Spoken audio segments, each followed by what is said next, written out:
जी, अस्सलाम वालेकुम जी। मैं उम्मीद करता हूँ आप सब लोग बिल्कुल खैरियत से होंगे। तो मेरे ज़हन में कुछ शेयर आ रहे थे, मैंने कहा ज़रा उन पे टेक्निकली और ज़रा उनकी प्राइसेस वगैरह पे और वॉल्यूम पे ज़रा नज़र मार लेते हैं और ज़रा एनालिसिस कर लेते हैं। पहले तो मैं सोच रहा था कि इस पे ना चार्ट्स वगैरह खुद ही ड्रा कर दूँ, लेकिन अब मैं सोच रहा हूँ कि इस पे चार्ट्स मैं अभी आपके सामने ड्रा करूँ ताकि आपको भी समझ आए। देखिए, अब पहले इसकी बनाते हैं सपोर्ट और रेजिस्टेंस। देखिए, ये जो रेड कैंडल है ना, ये हमारे पास नीचे की तरफ जो जाएगी ना, वो हमारे पास सपोर्ट शो करेगी। तो अब जो इसके बाद नीचे की रेड आएगी, रेड लाइन, वो हमारे पास सपोर्ट होगी। अब इसके बाद नीचे जो भी रेड लाइन आएगी उसे हम सपोर्ट बना देंगे। जैसे ये देखें, ये 26.27 पे बन रही है। ये मैंने इधर ये ड्रा कर दूंगा लाइन, तो ये हमारे पास बन जाएगी एक इसकी सपोर्ट बन जाएगी यहाँ पे। इसका मैं ज़रा जो इसका साइज़ है ना, वो मैं ज़रा बड़ा कर देता हूँ। ये हमारे पास इसकी एक सपोर्ट आ गई है। अगर नेक्स्ट सपोर्ट इसकी बनाते हैं और नेक्स्ट कैंडल को देखें, ये आ रही है ग्रीन का, ये आ रही है रेड कैंडल और उसके बाद ये नीचे ग्रीन कैंडल है। तो ये हमारे पास एक और सपोर्ट बन रही है इसकी, जो कि तगड़ी सपोर्ट बन रही है। फिर एक और कैंडल देखिए यहाँ पे आ रही है, ये 23.24। अगर इसकी स्ट्रॉन्गेस्ट सपोर्ट देखी जाए तो वो ये जो रेड कैंडल है, इसके बाद ग्रीन है ना, देखें रेड कैंडल है ना, तो ग्रीनों के दरमियान है, तो यहाँ पे इसकी एक सपोर्ट बन रही है। मैं आपको बेसिकली एक चीज बताता जाता हूँ यूनिटी के बारे में। यूनिटी के बारे में एक चीज आप ध्यान में रखें कि यूनिटी की जो अभी करंटली सेल्स हुई हैं वो इंक्रीज हुई हैं। ये जो टाइम चल रहा है हमारे सामने, ये जो टाइम फ्रेम है सारा, मैं जरा यहाँ पे मेंशन भी कर देता हूँ। ये जो सारा एरिया चल रहा है, यहाँ से आप देखें लगातार इसकी कोई भी सेल्स नहीं थी यहाँ तक। जब सेल इंक्रीज हुई है तो इकट्ठी सेल इंक्रीज हुई है इनकी। और इनकी जरा मैं स्टेट चेक करूंगा, जरा फाइनेंशियल स्टेटमेंट वगैरह चेक करूंगा, तो फिर आइडिया होगा कि इनकी सेल्स वगैरह वाकई में इंक्रीज हुई हैं या बिल्कुल ऐसे ही, या फिर सिर्फ शो कर रहे हैं, या सिर्फ कुछ लोगों की वजह से, या फिर लोग ने बाइंग वगैरह ज्यादा कर लिया है, तो मे भी हो सकता है शॉर्ट सेलिंग की वजह से। तो मे भी हो सकता है एनी चांसेस। लेकिन करंटली अब इसकी मैं रेजिस्टेंस ड्रा करने की कोशिश करता हूँ, तो जो रेजिस्टेंस इसकी ड्रा होगी ना, वो अब ग्रीन कैंडल के लिहाज से होगी। ये देखें, एक ग्रीन कैंडल हमारे पास यहाँ पे बन रही है, यहाँ पे इसकी एक रेजिस्टेंस आ जाएगी। और सेकंड जो देखेंगे, अगली ग्रीन कैंडल हमारे पास यहाँ पे बन रही है, यहाँ पे आ जाएगी। नेक्स्ट ग्रीन कैंडल देखें, हमारे पास ये बन रही है यहाँ पे 28.36 पे बन रही है। और सेकंड अगर हम बनाना चाहें, अगर ये शेयर इससे ऊपर नहीं गया, तो हम इसकी जो ऊपर जो शेडो है, इसके जरिए से भी बना सकते हैं। तो इनका जो कलर है ऊपर वाली का, वो मैं जरा इनके कर देता हूँ, ग्रीन कर देता हूँ कलर, ताकि आपको ना ये पता चलने में आसानी होगी कि सपोर्ट कौन है और रेजिस्टेंस कौन सी है। मैं सिर्फ एक शेयर की आपको ये बना के दे रहा हूँ, सपोर्ट एंड रेजिस्टेंस। और अगले जो शेयर की होनी वो ऑटो में बना के रखी होगी मैंने, ताकि आपको यहाँ से एक दफा जब आपको समझ में आ जाएगी ना, तो फिर दूसरी बार आपको समझने में आसानी होगी। तो अभी आप ये देख लें मैंने कैसे ड्रा किया, इनका कलर भी मैं आपके मुताबिक एडजस्ट कर रहा हूँ ताकि आपको समझने में आसानी हो। तो ये जो नीचे वाली हैं ये चार सपोर्ट हैं, और जो ऊपर वाली हैं ये हमारे पास क्या है, रेजिस्टेंस है। अब चलें एक और काम कर लेते हैं, जरा इसके ऊपर इंडिकेटर भी ऐड करके देख लेते हैं। इंडिकेटर क्या कहते हैं? मैं इंडिकेटर एक आरएसआई यूज करता हूँ, और दूसरा मैं यूज करता हूँ स्टोकेस्टिक। स्टोकेस्टिक भी अच्छा है। और एक और जो मैं यूज करता हूँ वो भी मैं आपको बता देता हूँ, बुलिंजर। बुलिंजर भी मैं यूज करता रहता हूँ, लेकिन मोस्टली जो बुलिंजर होता है ना, एक बार याद रखें, Bollinger mostly day trader use करते हैं। डे ट्रेडर के लिए बुलिंजर बहुत इंपॉर्टेंट होता है। तो करंटली मैं इस शेयर को बहुत ऊपर देख रहा हूँ। मैं किसी को भी सजेस्ट नहीं करूंगा कि इस शेयर को करंटली बाय किया जाए, किसी को भी नहीं कर रहा। मैं एक और बात कह रहा हूँ, जो डे ट्रेडर हैं वो शेयर में ट्रेडिंग करते हैं, वो देखें अगर 10-15 पैसे गिरता है, 50 पैसे गिर जाता है, ये शेयर अगले दिन ऊपर गेंद दे जाता है। इसकी वजह यही है कि डे ट्रेडर इस शेयर में घुसे हैं। और करंटली ये शेयर साइडवेज चल रहा है, तो अभी इस शेयर में घुसना बिल्कुल भी बेवकूफ़ी है। आप अगर 15-20-25 पैसे के लिए अगर आप घुसना चाहते हैं तो आपकी मर्जी, आप स्टॉप लॉस के साथ घुसें। तो मेरी सजेशन आपको यही है। करंटली मैं आपको आरएसआई वगैरह सबको सजेस्ट कर रहा हूँ। मैं यही कह रहा हूँ कि ये शेयर अभी मजीद नीचे की तरफ आएगा, जरा वेट कर लें। इसका आरएसआई आप देख लें, अभी नीचे की तरफ आना स्टार्ट हो गया है। आरएसआई करंटली इसका 65 पे है। अभी तक ये न्यूट्रल जोन में है। और यहाँ पे देख लें आप, ये भी आप देख लें, बिल्कुल इसका जो इसकी स्टोकेस्टिक रेड लाइन है, स्मूथ लाइन है। मैं जरा वो भी आपको मेंशन कर देता हूँ, आपको बेहतर समझ आ जाएगी। ये स्मूथ लाइन को देखें, स्मूथ लाइन अभी हमारे पास 33 में है, उसे अभी तक इस लेवल तक पहुंचने में टाइम लगेगा। तो मैं अभी तक, मैं जो स्पोर्ट एक स्ट्रॉन्ग स्पोर्ट बता रहा हूँ इसकी, वो 17 रुपए पे बता रहा हूँ। मजीद हो सकता है कि नीचे चला जाए शेयर, इस लेवल तक भी चला जाए, इस लेवल तक भी चला जाए, लेकिन मैं अभी तक कह रहा हूँ 17 तक वेट करें, इस शेयर को नीचे आने दें। अभी टाइम लगेगा, जब मार्केट देखें, आपकी मार्केट जब इंक्रीज हुई थी ना, मार्केट आप अगर देखें, मार्केट आपकी गई थी 40,000 से, 40-44,000 से मार्केट आपकी 48,000 49,000 पे पहुंची हुई है। तो 5,000 गेन किए, तो अगर शेयर एक ऊपर चला गया तो उसे अब नीचे आने में टाइम लगेगा। अगर मार्केट 200-300 पॉइंट गिराती है तो ये शेयर मजीद नीचे की तरफ आएगा। और मैं कह रहा हूँ कि अगर आप यहाँ से ये जो थोड़ा सा गेन मिल रहा है ना, ये इस थोड़े से गेन की बजाय आप इस ज्यादा जो टारगेट है ना, इस ज्यादा टारगेट की तरफ जाएं। यहाँ तक जो आ रहा है उस टारगेट को ज़हन में रखें, ये आपका प्रॉफिट ही होगा एक किस्म का। तो यूनिटी की जरा फंडामेंटल्स पे मैं जरा यूनिटी पे जाता हूँ, और यूनिटी की मैं आपको जरा दिखाता हूँ एक मंथ की। तो यूनिटी की अगर आप देखें ना, 52 वीक की रेंज देखें, वो 11 से 29 है, अब ये 26 पे पहुंचा हुआ है। तो रिस्क टू रिवार्ड रेशियो देखें, बहुत रिस्क बहुत ज्यादा है और रिवार्ड बहुत कम है। 26 से 29 से लेकर आपका रिवार्ड बन रहा है, ठीक है, 2 रुपए का बन रहा है, 2-2.5 रुपए का रिवार्ड बन रहा है। और जबकि रिस्क देखें, 12 से लेकर और 26 तक, ये देखिए 14 रुपए का रिस्क बन रहा है और 2-2.5 रुपए का रिवार्ड बन रहा है। तो इस शेयर में घुसना बिल्कुल बेवकूफी है स्टॉप लॉस के बगैर। हाँ, आपके पास स्टॉप लॉस है, आप स्टॉप लॉस के साथ घुसे। कल अब अगर आप देखते हैं ना, अब अगर जो नेक्स्ट वीक है, नेक्स्ट वीक में सोमवार को तो मेरे ख्याल में 14 अगस्त है, और जो मंगल का दिन है, मंगल के दिन अगर ये 20-25 पैसे गिराता है, डाउन करता है, तो कोई इशू नहीं है। मार्केट भी अगर 200-300 पॉइंट डाउन रहती है और शेयर भी 20-30 पैसे या 50 पैसे डाउन करता है, आप इस शेयर में एंट्री बना सकते हैं स्टॉप लॉस के साथ, क्योंकि डे ट्रेडर का शेयर है, मैं ऑलरेडी बता चुका हूँ आपको। और दोबारा वॉल्यूम देख लें, 1.3 मिलियन वॉल्यूम पड़ा है, अब थोड़ा वॉल्यूम कम हो रहा है इसमें आहिस्ता आहिस्ता। तो आप बेशक इसमें पोजीशन बना सकते हैं, लेकिन एक बात जरूर रखें कि वॉल्यूम को नजर में रखना चाहिए। और मैं जो आपको टारगेट बता चुका हूँ, आप उसको ध्यान में जरूर रखिएगा, ये वाला मेरा टारगेट है 17 से ज्यादा मैं बिल्कुल भी बाइंग नहीं करना चाहता। हाँ, अगर आप डे ट्रेडिंग के लिए करना चाहते हैं तो आप बेशक 50 पैसे गिरता है तो आप पोजीशन बना सकते हैं। तो अभी जरा चलते हैं नेक्स्ट शेयर की तरफ, और नेक्स्ट शेयर को भी जरा देख लेते हैं। नेक्स्ट शेयर है जी हमारे पास लॉट कैम। तो लॉट कैम के बारे में आपको एक चीज पहले बता दूं, वो चीज आप जरूर ध्यान में रखिएगा कि ये जो हमारे पास शेयर है, मैं जरा यहाँ पे टाइप कर देता हूँ तो आपको ज्यादा आसानी होगी समझने में। जो मुझे फील होता है मैं वो आपको कहूंगा, मुझे जैसा शेयर के बारे में लगता है मैं वो यहाँ पे मेंशन कर रहा हूँ। आगे आपको जैसा लगे आप देखिए, आपने बाय करना है कि नहीं। ये जी, मेरे ख्याल में ये जो शेयर है अभी तक ओवरबॉट है, और मैं इस शेयर को कभी भी आपको सजेस्ट नहीं करूंगा कि आप करंटली इस शेयर में घुसें। रीजन जो है मैं आपको एक्सप्लेन कर दूंगा, आपको बेहतर समझ आ जाएगा। रीजन की बेस पे ही मैं आपको एक्सप्लेन करूंगा, कुछ रीजनिंग मैं आपको दूंगा, उम्मीद है कि आपको बेहतर समझ आ जाएगी। रीजन को आप जरूर देखिएगा, आपको समझ आ जाएगी कि मैं क्या कहना चाह रहा हूँ। ओवरबॉट है और अभी इसको बहुत ज्यादा बाय किया गया, बहुत ज्यादा। और ऐसी सूरत हाल में एक शेयर में घुसना मुझे तो बेवकूफ़ी लगती है। आगे आप देख लें आपको क्या लगता है कि आपने इस शेयर में घुसना चाहिए कि नहीं, लेकिन मैं तो इस शेयर में घुसना आपको नहीं कहूंगा। और एक और बात याद रखें, इस शेयर ने वॉल्यूम आपको जो दिया है ना, वो क्या नाम है, सॉरी, डिविडेंड शेविडेंड कुछ भी नहीं दिया। तो डिविडेंड के बगैर शेयर कुछ भी नहीं होता। जब एक्सपेक्टेड डिविडेंड भी था, कि एक्सपेक्टेड डिविडेंड था 1-2 रुपए का ये देंगे, 1.5 रुपए का, जब इन्होंने कुछ नहीं दिया तो अब ये शेयर नीचे की तरफ आएगा। कुछ कुछ दिनों से ये शेयर साइडवे चल रहा था, ना ज्यादा ऊपर जा रहा था ना ज्यादा नीचे जा रहा था। वजह क्या थी? वजह इसकी यही थी कि लोग इंतजार में थे कि डिविडेंड मिलता है कि नहीं। लेकिन जब इन्होंने डिविडेंड कुछ भी नहीं दिया, ये देख लें यहाँ पे ग्रीन कैंडल पड़ी है, ग्रीन कैंडल ऊपर लेके गई है, और ग्रीन कैंडल इसे 30 तक लेके गई है, किस वजह से? कि हमें डिविडेंड मिल सकता है। लेकिन अगले दिन जब डिविडेंड की अनाउंसमेंट हुई है, देखें, जब डिविडेंड की अनाउंसमेंट हुई है उसके बाद देखें ये शेयर कहाँ से गिरा है। शेयर 29.50 से गिरा है और सीधा आगे 26 पे गिरा है। 3-3.5 रुपए शेयर ने गिरा दिए हैं। तो वॉल्यूम को देखें, ठीक है, वॉल्यूम जहाँ पे जो ग्रीन कैंडल थी, लोग यहाँ से निकल गए थे, ठीक है, लोगों ने कहा था कि अब हमें आज इस शेयर ने अच्छे भले खासे पैसे दे दिए।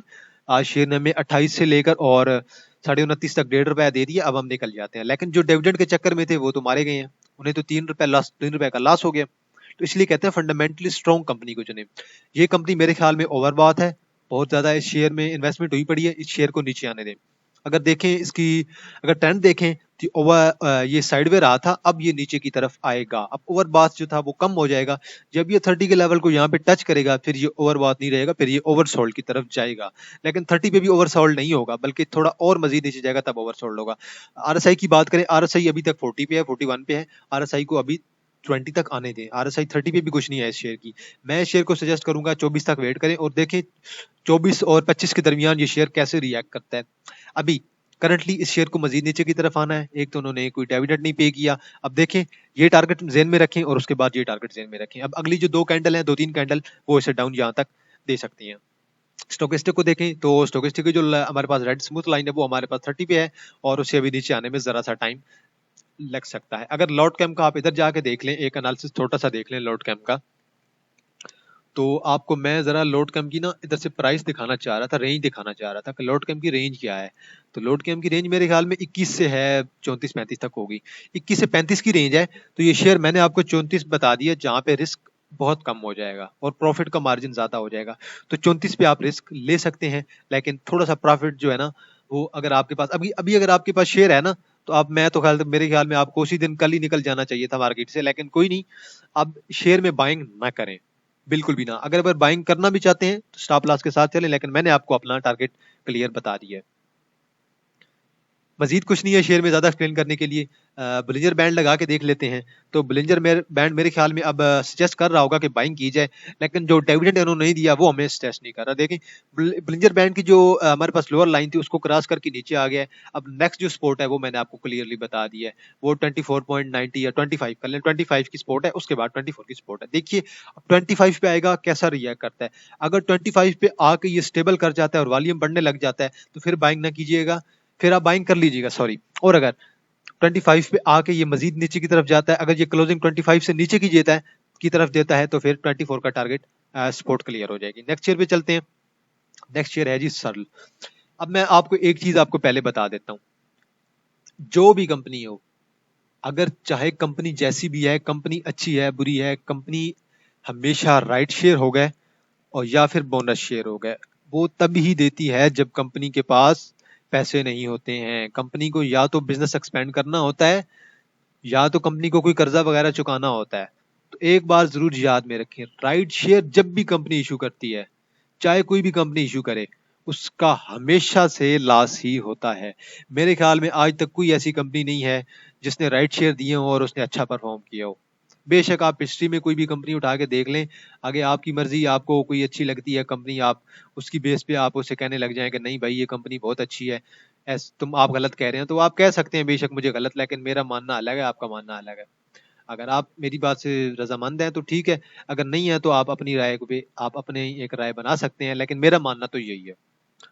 आगे आपको बेहतर पता है, कंपनी जो भी राइट शेयर अनाउंस करे वो कंपनी हमेशा नीचे की तरफ जाती है। मैं एक और चीज आपको दिखाना चाह रहा था, यहाँ पे विंडो में आपको दिखाना चाह रहा था, लेकिन बाद में दिखाऊंगा, पहले मैं जरा वॉल्यूम दिखा दूं। वॉल्यूम देख लें, रेगुलर बेस पे जब ये टॉप पे गया था, यहाँ पे 45 सॉरी 46 47 पे 50 पे गया था, तब वॉल्यूम इससे अच्छा पड़ा था। उसके बाद रेगुलर वॉल्यूम डिक्रीज होता जा रहा है। इसका मतलब क्या है कि लोग शेयर से निकल रहे हैं, लोग समझ गए हैं कि राइट शेयर जब भी दिया जाता है उसका हमेशा से लॉस होता है। और कंपनी, जब एक कंपनी खुद कर्जे में डूबी हुई है और कंपनी खुद राइट शेयर दे के या बोनस शेयर दे के आपसे पैसे ले रही है, तो फिर नुकसान ही हुआ ना एक किस्म का। आगे चलते हैं, आरएसआई को देखें। आरएसआई करंटली हमारे पास 38 पे, आरएसआई मजीद नीचे आएगा। तो आरएसआई देखें, जैसे यहाँ पे आया था ना आरएसआई हमारे पास -17 पे, आरएसआई को -17 तक आना चाहिए, फिर उसके बाद देखेंगे कि बाइंग बनती है कि नहीं। आरएसआई को 20 से नीचे आएगा, 30 को टच करेगा, फिर उसके बाद माइनस तक आएगा, तो फिर देखेंगे। अभी आरएसआई को नीचे आने में टाइम लगेगा। और अगर स्टोकेस्टिक की स्मूथ लाइन की बात की जाए, रेड लाइन की, वो अभी 3.98 पे है। वो लाइन अभी कुछ दिन मेरे ख्याल में यहाँ तक ऐसे स्मूथ लाइन चल सकती है जैसे मुझे फील हो रहा है। तो जैसे अब ये मजीद नीचे की तरफ नहीं जाएगी बल्कि स्मूथ चलेगी, और स्मूथ चलने का मतलब ये है कि प्राइसेस कम ही होंगी ओवरऑल। तो ये एक ट्रेंड है ओवरऑल, आप इससे भी जेन में रख लीजिएगा। तो यहाँ से ये जो स्मूथ का चक्कर चल रहा है ये आगे स्मूथ ही चलेगा। सॉरी जी, मुझसे जरा ये नीचे थोड़ी स्पेस कम है, इस वजह से ड्रा नहीं हो रही है, तो मैं जरा इसे थोड़ा सा ऊपर ड्रा करने की कोशिश कर देता हूँ। यहाँ जी, ठीक हो गया। तो ये अभी मेरे ख्याल में एक स्मूथ ही चलेगी। तो आप देख लें, अगर आप इस शेयर में एंट्री करना चाहते हैं तो आप स्टॉप लॉस के साथ करें। अलबत्ता मेरी जो सपोर्ट है ना, मैंने आपको सपोर्ट अब मैं आपको बता देता हूँ। एक सपोर्ट मैंने इसकी 40 पे ड्रा की हुई है और एक सपोर्ट इसकी 38 पे ड्रा की हुई है। 40 पे अगर आएगा तो मैं अभी करंटली ऐसी कंपनी की सूरत हाल है, राइट शेयर दिया हुआ है, तो मैं 40 पे भी बाय करना पसंद नहीं करूंगा, मैं बाइंग पसंद करूंगा 38 पे। और अगर रेजिस्टेंस देखी जाए तो रेजिस्टेंस 43 की है और 42 की है। तो जरा मैं आपको जो चीज दिखाना चाह रहा था ना, एक मैं आपको कैंडल दिखाना चाह रहा था, मैं वो कैंडल की तरफ जरा जाता हूँ। तो कैंडल दिखा के ना मैं आपको एक विंडो दिखाना चाहता हूँ जो अभी विंडो पड़ी है। तो वो विंडो आपके लिए काफी अक्सर आपको समझने में आसानी होगी। देखें, ये जो इन दोनों शेयर के दरमियान एक गैप आ रहा है ना, इस गैप को देखिए। ये जो गैप हमेशा जब भी शेयर के दरमियान ये जो ऐसा गैप आता है ना, इसका मतलब होता है कि डाउन ट्रेंड कंटिन्यू होगा। अब डाउन ट्रेंड जाएगा, अगली 3 कैंडल में जाता है, 4 कैंडल में जाता है, 5 कैंडल में जाता है, बेशक हफ्ते बाद जाए, बेशक 10 कैंडल लग जाए, मेरा टारगेट क्लियर है 38। आगे आपकी मर्जी, मेरी राय होती है, मेरी राय गलत भी हो सकती है, सही भी हो सकती है। आप मेरी राय पे अमल करें ना करें वो आपकी मर्जी है। तो ऐसी कोई बात नहीं है कि ये शेयर अभी पहले भी जा चुका है नीचे, ऐसी कोई बात नहीं है। तो मैं जरा यहाँ पे आपको दिखा देता हूँ सरल का। मैं सरल के ऊपर पहले मैंने एक वीडियो बनाई थी, तब मैंने ये कहा था कि सरल ऊपर की तरफ जाएगा, लेकिन ये गया था 47-50 को टच करके आया था। लेकिन उसके बाद अब देखिए न्यूज की बेस पे अब ऐसा होगा तो मैं कुछ नहीं कह सकता, जब न्यूज ही ऐसी बुरी आ जाएंगी तो अब अब राइट शेयर तो ऐसी कंपनी देती है, बकवास कंपनियां देती हैं। अब कुछ लोग मुझे फिर कह रहे होते हैं कि यार कंपनी बहुत अच्छी है, आप पता नहीं क्यों इस कंपनी की बुराइयां कर रहे हो। तो मैं कहता हूँ यार राइट शेयर देने की वजह क्या है बताओ ना, राइट शेयर क्यों देना उसका रहे हो वजह। ये इन्वेस्टर्स को घेरो ना यार, अगर पैसे ही चाहिए इन्वेस्टर्स को लाओ, हमें फ्री में शेयर होल्डर को धक्के दे रहे हो बेचारों को। तो अगर इसकी रेंज देखें 37 से 113 की रेंज है, पता नहीं कैसा शेयर है कि मेरे ख्याल में 113 को से आके 42 पे आ गया 137 की रेंज में, और अभी तक ऊपर नहीं जा रहा। ये देखें, अगर देखें ये मार्च की बात है, 59 पे शेयर था, और जब मार्केट हमारे पास यहाँ से चली, जून से चली, जून से ये शेयर 38 से चला गया हमारे पास 50 तक। लेकिन मार्केट ने 8,000 पॉइंट ऐड कर दिए। गंदे गंदे शेयर तुम्हें 15-15 20-20 रुपए देंगे और ये शेयर तुम्हें 10-12 रुपए दे रहा है यार। हैरत की बात है यार। मैं तो कम से कम एक्सपेक्ट कर रहा था ये शेयर 70-80 तक जाता, फिर तो बात थी कि शेयर ने कुछ दिया है, लेकिन मेरे ख्याल में कुछ भी नहीं दिया शेयर ने। ये सिर्फ और सिर्फ मार्केट की वजह से चला है, फंडामेंटली ये शेयर नहीं चला, मुझे ऐसा लगता है। राइट शेयर जब भी मिलता है, चाहे जो कंपनी हो, मैं उसे अच्छा सजेस्ट नहीं करूंगा। आगे एक और कंपनी है, जरा उसे भी मैं आपको जरा बता दूं, ट्रेड के बारे में। ट्रेड ने भी राइट शेयर दिया है, उसका टारगेट क्लियर है 15-16। 15-16 पे आएगा तो आप जरूर बाइंग कीजिएगा। देखें एक महीने पहले ये शेयर कहाँ पे था, ये शेयर अच्छा भला 21-22 को टच करके आया है। एक महीने का मैं कह रहा था ना, देखें ये शेयर 22 को टच करके आया, और अब देखें कहाँ पे पहुंच गया। अब दोबारा 17.25 पे आ गया, 5 रुपए गेन कर दिए, लॉस कर दिए इसने। और इसका जो लोएस्ट था मेरे ख्याल में 16 था, 15 या 16 था। ये देखिए 15.45 ये शेयर, 15.21 ये शेयर चला था, और 22 तक गया है। लेकिन एक उन्होंने गलती की और शेयर देखे कहाँ तक पहुंच गया। तो यार कम से कम इन्वेस्टर को अट्रैक्ट करो, इन्वेस्टर्स लाओ। शेयर होल्डर्स को लूटना ही बस तुम्हारा मकसद है, तो फिर कंपनी चलाने का फायदा कोई नहीं है ना। कंपनी चलाओ तो अच्छे से चलाओ कम से कम।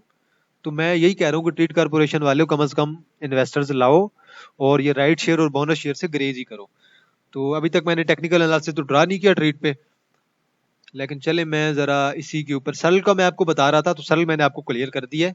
तो मैं जरा यहीं पे ट्रेड खोल लेता हूँ, क्योंकि ट्रेड मैंने आज ड्रा तो नहीं किया था, लेकिन फिर भी आप लोग, मैं इसलिए कह रहा हूँ कि यहाँ पे इस कंपनी ने भी एक राइट शेयर की चवल मारी हुई है।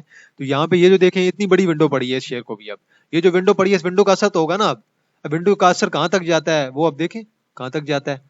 कंपनी भुगते या फिर शेयर होल्डर को भुगतेंगे। कंपनी नहीं भुगती है, कंपनी में फिर भी चलो वो तो आपके पैसे ले लिए ना उन्होंने, आपने तो राइट शेयर बाय कर ही लिए होंगे ना आपने को। तो कंपनी अब नीचे जाएगी, देखें फिर। अब देखें वॉल्यूम आहिस्ता आहिस्ता डिक्रीज होता जा रहा है शेयर में, और देखें आरएसआई इसकी अब पहुंच गई है जी हमारे पास 35 पे पहुंच गई है, और स्टोकेस्टिक को देखिए वो हमारे पास अभी नेक्टर में पहुंची हुई है। तो मैं अभी भी सजेस्ट करूंगा कि थोड़ा नीचे आने दें इसे।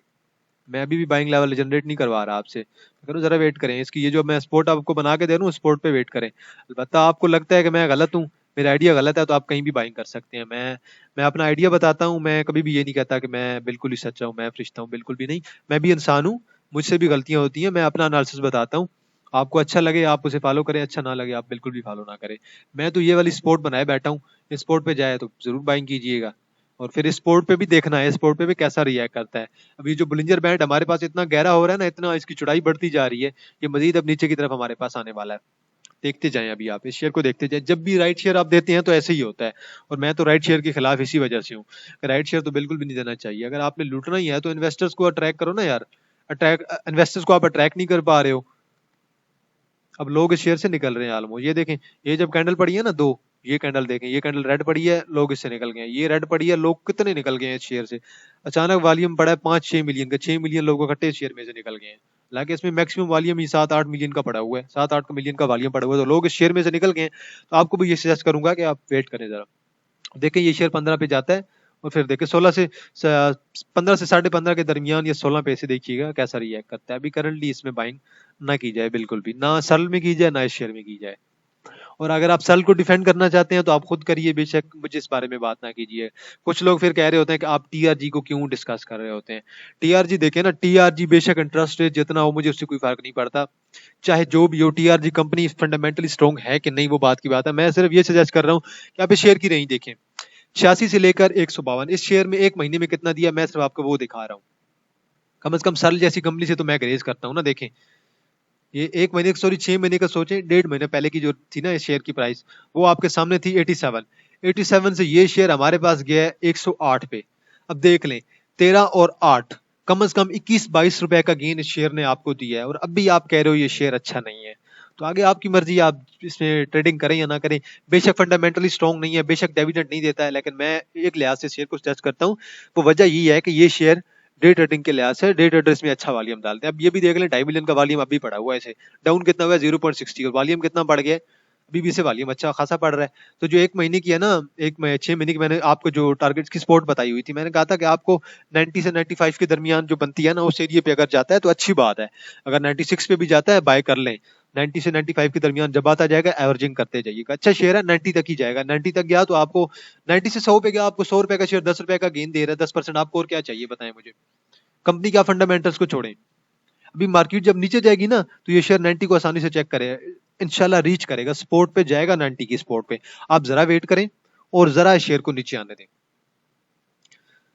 तो मैं स्ट्रीट के बारे में आपको बता रहा था कि विंडो पड़ी है, अब ये शेयर नीचे की तरफ आएगा, और नेक्स्ट जो मेरे पास मैंने सपोर्ट बताई हुई है वो 15.50 की है, उस पर जाता है तो आप जरूर बाइंग कीजिएगा। ये सपोर्ट भी है, आप देख लें इस सपोर्ट पे बाय करना है या इस पे बाय करना है, वो आप पे डिपेंड करता है। आप देख लीजिएगा इस स्पोर्ट पे वॉल्यूम कितना पड़ता है और इस स्पोर्ट पे वॉल्यूम कितना पड़ता है, लेकिन मेरा टारगेट क्लियर है। मैं अपनी सजेशन दे रहा हूँ कि मैं कम से कम इस लेवल पे इसको बाय करना नहीं चाहूंगा। मैं इस लेवल पे बाइंग है, मेरी विलिंगनेस है।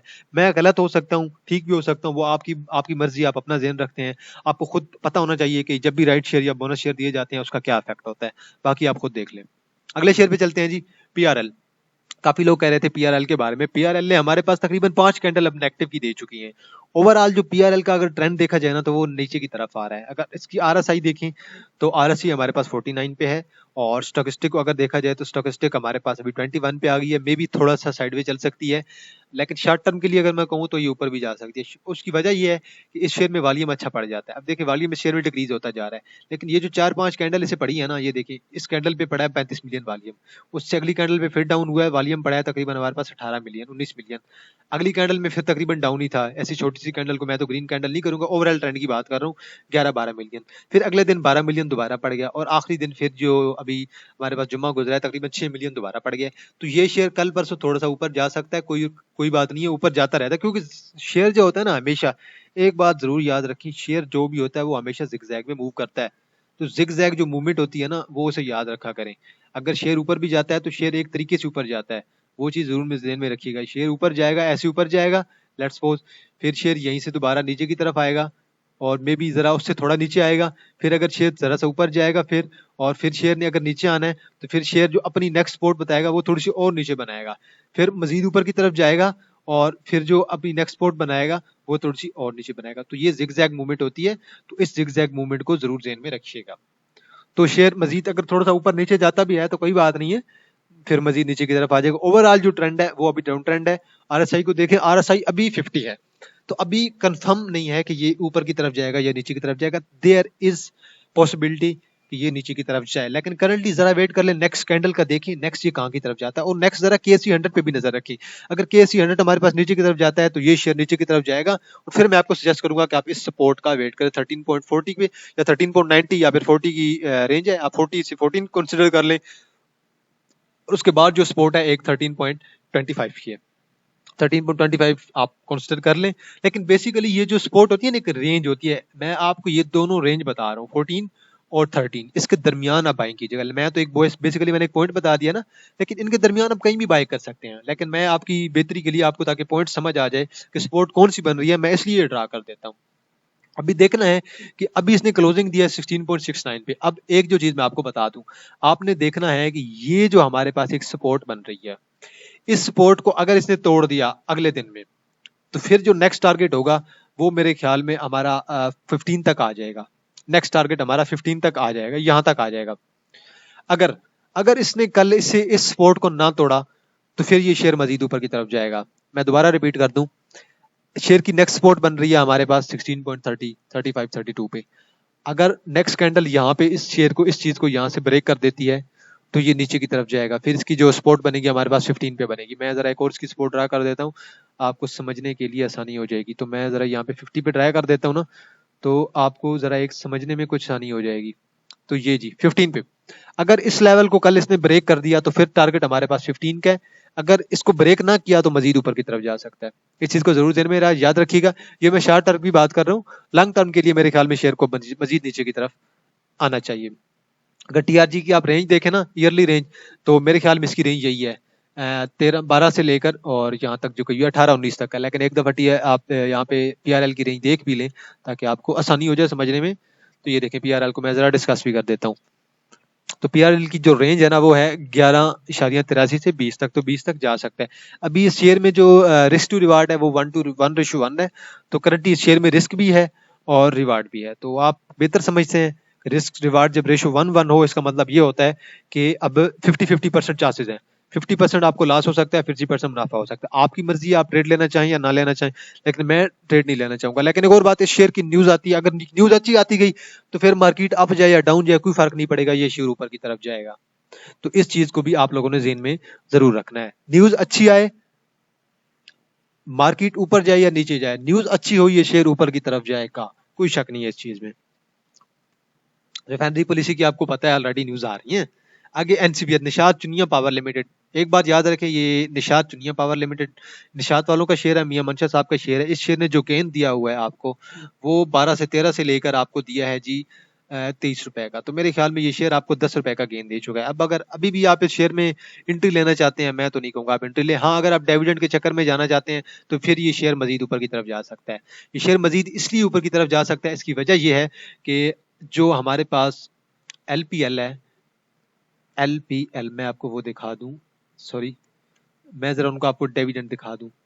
एलपीएल पावर लिमिटेड, मैं उनका आपको 32 रुपए का शेयर है, ठीक है। ये शेयर अभी जो कल परसों था ना, ये शेयर हमारे पास 23 पे भी गया था। और ये देखें, ये शेयर हमारे पास एक महीने के अंदर अंदर 17.95 से 17-16 से ये शेयर 32 पे चला गया, डबल हो गया। तो डबल होने की वजह क्या, इन्होंने 15 रुपए का डिविडेंड दिया। अब निशात की अगर एक कंपनी वाले अगर डिविडेंड देंगे तो लोग एक्सपेक्ट कर रहे हैं कि उनकी दूसरी कंपनी भी डिविडेंड देगी। तो हर कोई डिविडेंड पे जा रहा है, तो एक बार जरूर ध्यान में रखें, डिविडेंड के चक्कर में मार मत खा जाइएगा। डिविडेंड के चक्कर में ऐसे ना हो कि डिविडेंड के वेट में आप बैठे रहें और शेयर को होल्ड किए रखें और आपको शेयर कुछ भी ना दे। इस चीज को भी ध्यान में रखिएगा। डिविडेंड देते हैं तो ठीक है, ना दें तो फिर आपको नुकसान ही होगा, शेयर मजीद नीचे की तरफ आ जाएगा अगर डिविडेंड ना दिया। करंटली देखें तो मैं तो ट्रेड बिल्कुल भी नहीं कहूंगा, शेयर 85 पे है और अभी तक ये शेयर ओवर बॉट है। अगर इसकी स्टोकेस्टिक को देखें, स्टोकेस्टिक भी यही कह रहा है कि अभी ये शेयर ओवर बॉट है 93 पे। बहुत ज्यादा शेयर को बाय कर लिया गया है। करंटली शेयर में ट्रेड ना लें, अगर लेते हैं, अगर सोमवार मंगलवार दिन आप ट्रेड लेते हैं तो स्टॉप लॉस के साथ लीजिएगा। अगर स्टॉप लॉस आप कहें कि स्टॉप लॉस अब कहाँ पे बनेगा, तो मैं आपको जरा स्टॉप लॉस भी ड्रा करके दे देता हूँ। देखें, ये शेयर लेट्स सपोज कि आपकी जो बाइंग है ना, अब मैं आपको बाइंग लेवल अब फर्ज करेंगे, अब स्टॉप लॉस का मैंने एक वीडियो अपलोड की हुई है ऑलरेडी, आपको समझ आ जाएगी। अगर आप यहाँ पे बाइंग करते हैं, ठीक है, लेट्स सपोज हो गया आप यहाँ पे बाइंग करते हैं, अब आपका जो स्टॉप लॉस बनेगा वो कैसे बनेगा, इस शेयर के मुताबिक आपका जो स्टॉप लॉस है ना वो अब इस लेवल पे बनेगा, यहाँ से यहाँ पे आप अपना अब स्टॉप लॉस बना लीजिए। ठीक हो गया, सॉरी जी मैं जरा एक दफा दोबारा ड्रा कर लूँ, मुझसे गलत हो गया। तो मैं ये चीज सजेस्ट कर रहा था, यहाँ पे अब आप अपना स्टॉप लॉस ले सकते हैं, लेकिन यहाँ पे ये आपका स्टॉप लॉस बन जाएगा और यहाँ पे आपका बाइंग एरिया बन जाएगा। तो एक और चीज मैं आपको बता दूं कि ये जो यहाँ पे विंडो पड़ी थी, इस विंडो है आपके पास, यहाँ पे एक विंडो पड़ी है, तो अब विंडो का मतलब क्या होगा कि शेयर अब मजीद ऊपर की तरफ जाएगा, थोड़ा बहुत मजीद ऊपर की तरफ गेंद दे सकता है। ये बेसिकली ये जो डिफरेंस आ रहा है दोनों में ना, वो देखें आप, बेसिकली मैं वही चीज एक्सप्लेन करना चाह रहा हूँ। ये देखें यहाँ पे, ये दोनों के दरमियान इतना बड़ा जो गैप पड़ा है, इसे विंडो बोलते हैं। जब ये विंडो पड़ती है शेयर ऊपर की तरफ जाता है। विंडो डाउन ट्रेंड की तरफ पड़े तो शेयर डाउन ट्रेंड जाएगा, विंडो अप ट्रेंड की तरफ पड़े तो हमारे पास डाउन की तरफ जाता है। तो ये विंडो का कॉन्सेप्ट होता है। विंडो अभी तक डिविडेंड की वजह से 2-3 शेयर में पड़ चुकी है, अब किसी में अप पड़ी है, किसी में डाउन पड़ी है। ट्रीट में हमारे पास भी पड़ी हुई है, और देख लें लॉट कैम में हमारे पास डिविडेंड ना देने की वजह से पड़ी है। ट्रीट में हमारे पास वो जो उन्होंने राइट शेयर दिए हैं उनकी वजह से पड़ी है, और सर्ल में भी हमारे पास राइट शेयर की वजह से पड़ी है। तो ये चीज आप जरूर ध्यान में रखा करें।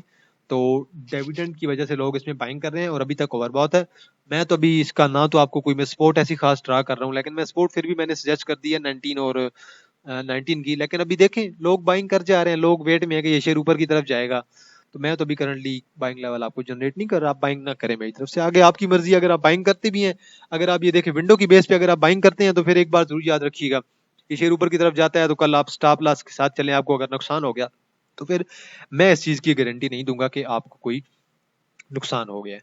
तो मैं तो ना तो मैं कोई फरिश्ता हूँ, ना मैं कोई नजूमी हूँ। मैं जो भी कहता हूँ अपने एनालिसिस की बेस पे कहता हूँ, वो एनालिसिस मैं अपने लिए भी फॉलो करता हूँ, आपको भी कहता हूँ। मैं आप फॉलो करें ना करें, मैं फॉलो खुद करता हूँ। अगर मुझे उस चीज़ में लॉस हो जाए तो कोई बात नहीं, मैं कोशिश करता हूँ कि मैं अपनी गलतियों से सीखूं। आप मेरा भी मकसद यही होता है कि आप सीखें यहाँ से। जब आप एज अ ट्रेडर काम करें ना, तो ट्रेडिंग के कॉन्सेप्ट को ज़हन में रखें, ट्रेडिंग आपने सीखनी है, ना कि पैसे कमाने हैं।